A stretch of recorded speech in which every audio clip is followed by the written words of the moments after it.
Why does that turn on every time we're in here? Because it's connected to me, so it records anything I need it to if it thinks something's happening to me. Are you really saying it's fucking sentient? That's creepy. No, it is not sentient. I got it hooked up to the door opening. I found it helps with some unruly people who come looking for help. I added out dead air between takes. I really hate you sometimes, you know? You don't need to work for me. What do you want, anyway? Someone needs to make sure you actually rest and eat like a normal person.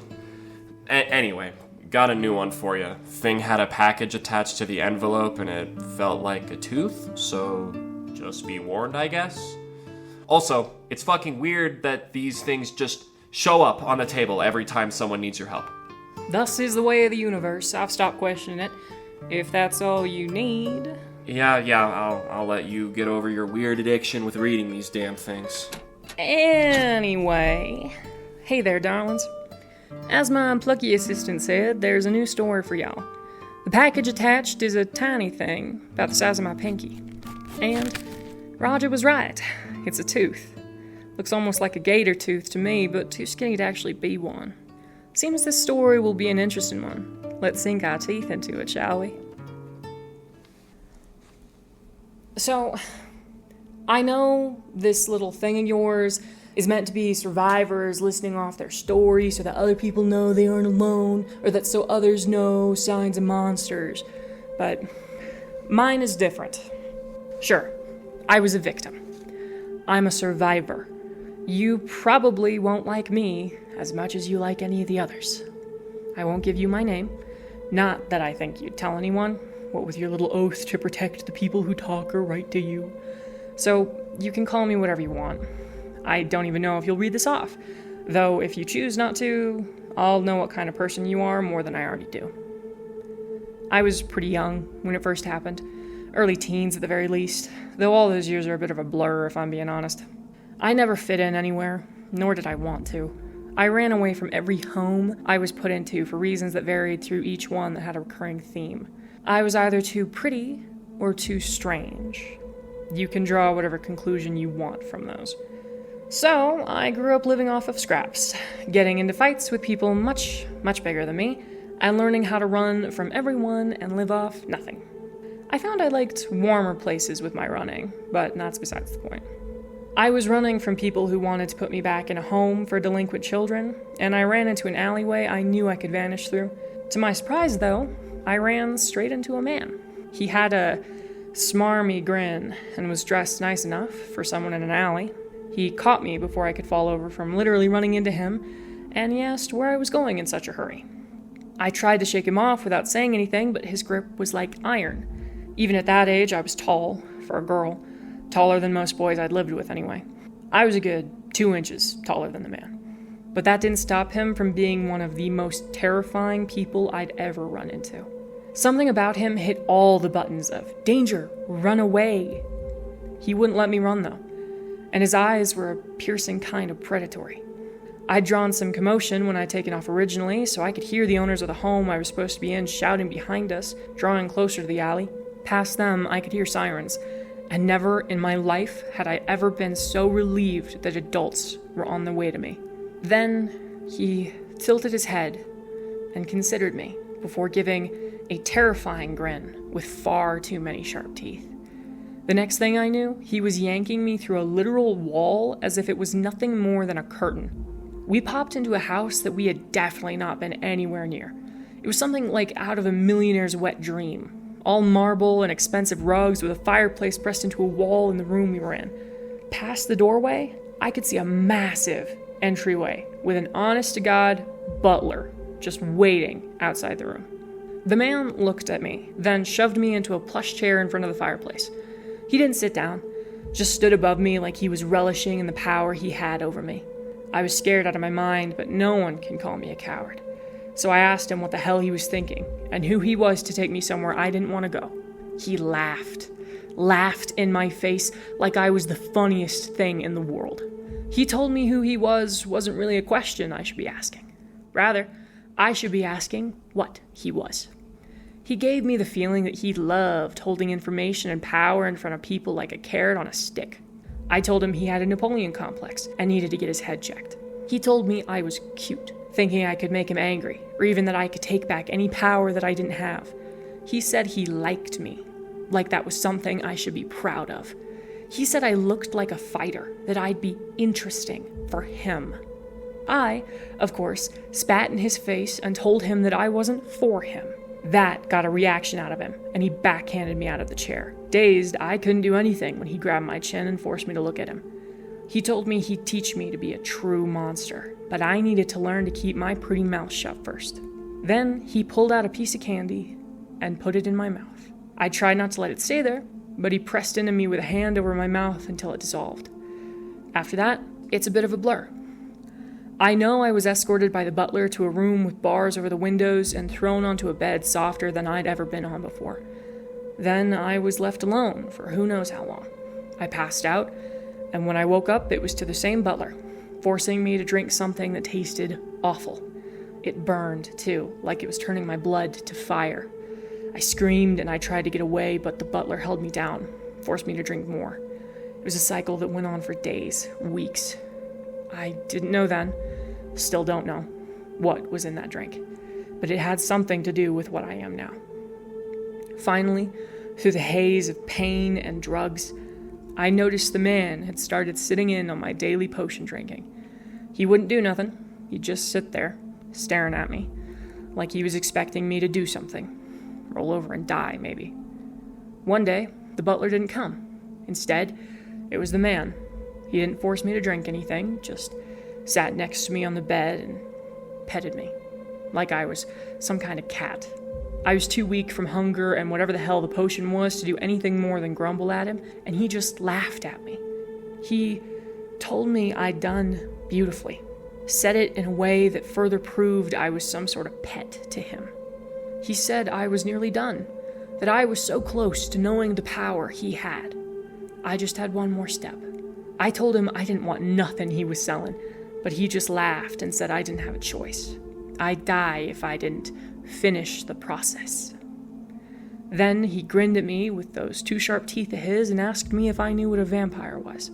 He wasn't one, but he was similar. He found it funny that humans still believed in vampires, but not much worse things. See, he said, I don't fear the sun or silver. I don't fear anything. And I don't need blood. I just like a taste. You will too. He said he needed someone else like him, that he'd been alone too long, and he'd love to have an apprentice to teach the art too. I would be that apprentice for him. Whether I knew it or not, he was giving me a wonderful gift that I'd learned to love. He took my hand, raised my arm to his mouth, and bit. If I thought the potion burned, then he was an inferno. I could feel some sort of venom seep into my arm through his teeth like he was a snake, and his eyes changed from blue to white, like the color was drained away from him. Then he pulled away from my arm, bit his own arm until it bled into his own mouth, and pressed a harsh kiss to my lips, leaving his blood behind. I passed out from pain after that. When I woke up, I was alone, but everything was so bright, so loud. My own heartbeat sounded like I was inside a marching band drum. My mouth was full of jaggedly sharp teeth. It hurt. Everything hurt. I don't remember screaming, but I could hear it, and soon the man rushed back into the room. He smiled triumphantly at me, opening his arms wide and telling me, "Welcome to higher being." I saw red. I knew he had done this to me. I was alone, I was scared, but I felt better than I had since he first nabbed me. Since before then, even. I was a brawler. You can't grow up on the streets and not know how to brawl. So when I lunged at him, it felt natural and easy. I'd managed to surprise him. With all his bragging, I don't think he really knew how to fight. He relied on his own supernatural strength and teeth. He didn't know what to do with me now that I had the same thing, plus I was a scrapper already. It was almost too easy. Almost. In the brawl, he tried to bite through my neck. Got a good grip on it too before I bashed his head in with a piece of the bed frame. Still have the scar. All these supernatural abilities and healing big wounds doesn't really fall under the list, unless it's just because he was my creator. I don't know. Makes me look like I was mauled by a crocodile, though. He didn't die when his head caved in. But I handled that problem by ripping it off. All the blood in that room was dizzying, but not because I was squeamish. I was hungry. The hunger physically hurt. I didn't want to be like him, though. I didn't need to be. I left the room, bruised and bleeding to death, but I walked out my own power, something I hadn't been able to do in a while. The butler was waiting outside for me. He looked into the room at all the carnage, then dipped his head at me, like he was waiting for me to tell him what to do. In all my time there, I'd never fully seen his eyes, and I'd never heard him speak. His eyes were a cloudy white color, like milk, and he had no pupil. He moved like a puppet almost, but I knew how strong he was. Deciding to try, I asked him for food. He nodded, then stepped around me, beckoned me to follow him to the kitchen. I stayed there for about a week, learning about myself as much as I could. I doubted I could reverse whatever had happened to me, but I was not going to be weak. I was not going to be a victim. I raided the library, and I learned that there are a lot of things other than human monsters in the world. And I was now one of them. I never learned what I was, though. I still don't really know. After 10 years, give or take. Thing is, after I left that place and stepped back into the world, I realized what the man meant when he said he'd gotten tired of being alone. I'd been alone before. I was fine with it since it meant I didn't have any attachments and I could run when I needed to, but now that I was fundamentally different from everyone on the street, everyone I'd ever really known, I started to understand what he meant. Then I made it worse. I found out that I could always go back to the house by just thinking about it and walking into a wall, so I didn't need a home anymore, even if I was young, and it probably would have been better if I had an adult watching me, but then I'd always been more responsible than most adults. It also meant I went wandering a lot. The house felt more like a coffin than a home. One night, a few months after my first kill, I heard someone being attacked. I popped my head into the alley to see if it was my problem or not, and I saw a woman being shoved into a wall by a man who smelled a lot like alcohol. I thought of all the times I wish I could have helped, about the man who kidnapped me. I didn't really think too much about it after that. I attacked the drunk guy, the lady ran away, and I didn't stop. Without even thinking about it, I bit him until he stopped moving. Then I just kept going. I didn't stop until the man was unrecognizable. That's when I understood fully what being alone in a world full of humans was like. What it meant to not need blood, but to like it. It was the best thing I'd ever tasted, even if alcohol in the blood has a funny way of getting me secondhand drunk. I kept going for walks after that, actively looking for people that were up to trouble, people who no one would miss because of how stupid or cruel they were. I still do. I'm not a hero. I'm not saving people that get attacked because I think I'm some kind of vigilante. It's just a convenient excuse for me to get more blood and bone in my system, making my own blood sing with a fight, without my human mind getting in the way with guilt of murder. Honestly, even when I was a kid, I shouldn't have felt so bad getting into fights with the way I was treated.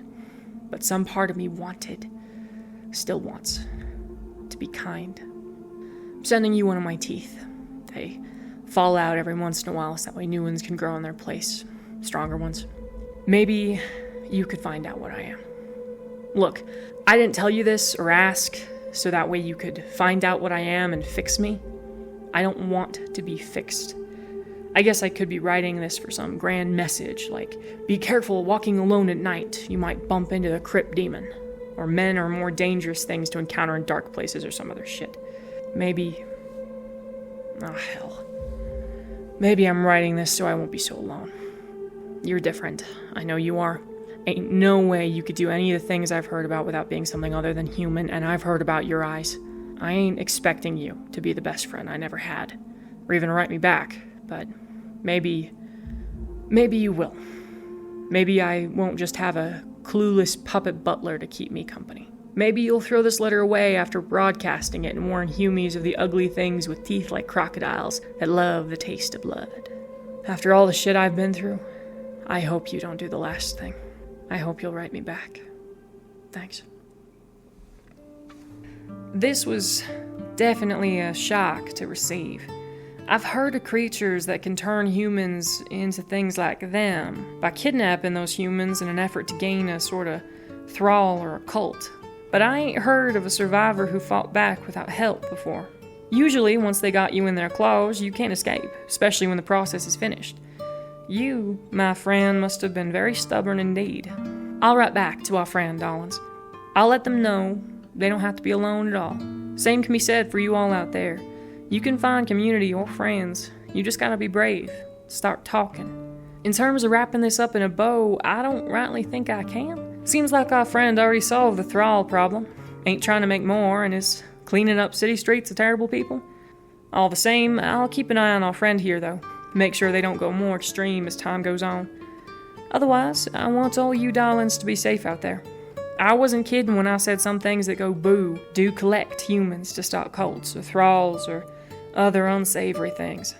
Be careful, and if your instincts go haywire about someone for no reason you can see, best listen to them and get on out of there. My best, Dahlia LeBeau.